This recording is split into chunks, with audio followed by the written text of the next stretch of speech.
Good evening again, once again, all protocol observed. I thank colleagues, brothers and sisters for obviously making time to attend this lecture this evening. I'm going to try as much as possible to share with you my experiences in terms of negotiations and why the continent obviously, including South Africa, we're having a lot of challenges, creating jobs, industrializing, to name but a few.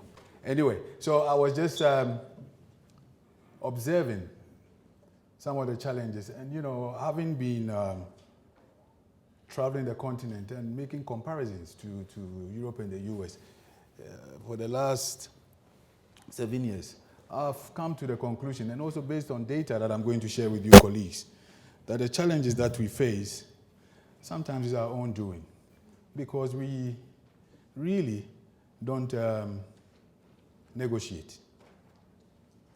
We spend most of our time, trying to get deals done through a concept called bargaining. And when you are bargaining, you are already at a disadvantage. And that is what has been happening to us. In a lot of cases, we don't even know what we have or what we want. I've seen a lot of government departments in South Africa, in Zambia, in Zimbabwe, all these AU-related countries going to do deals. And how many of you are involved in those discussions? I can confidently say that 10 out of these deals, not even 2 procurement professionals are, and it's a fact. They go and they do the deals and they come back and they want you to implement. And then they blame the profession for corruption. I will share with you the data, and it's very interesting. And for me, last year, I spoke to you about from the bedroom to the boardroom. I'm kidding. From the back room to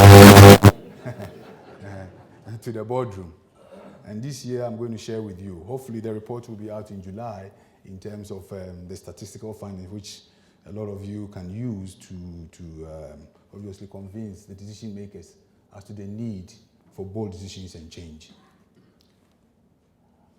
Obviously, I need to acknowledge some of the companies that are supporting me in terms of what I do. Obviously, SIPS is one of the key players in these lectures. I've been traveling around the continent this year to do these presentations. I've been to quite a few countries, and throughout the year, I'll be doing the presentations to highlight. Hopefully, I'll also be at the African Union to talk about these findings so that our policymakers could also wake up. You've got FMB that sponsored me in the past, also supporting this initiative. You've got AXA, Airports Company of South Africa, that has published a book that is going to be given freely available to the supply chain fraternity. It's called Executive Insights into Strategic Sourcing. Last year, I got a sponsorship from SASO. The compendium that your group people have got one was sponsored by SASO. And there's many more. I've committed to write 7 books. I'm not charging because I'm passionate about this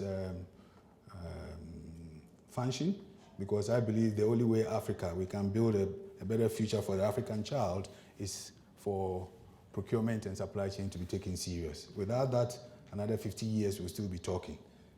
And you have all these abject poverty around us, which obviously doesn't make sense with all the resources that we have. You've got NEPAD and African Union also supporting this initiative because they see the continent as one people, just divided by borders. There's no ocean separating us.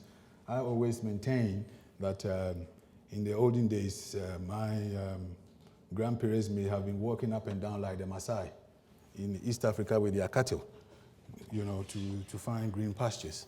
So, Audio Jungle.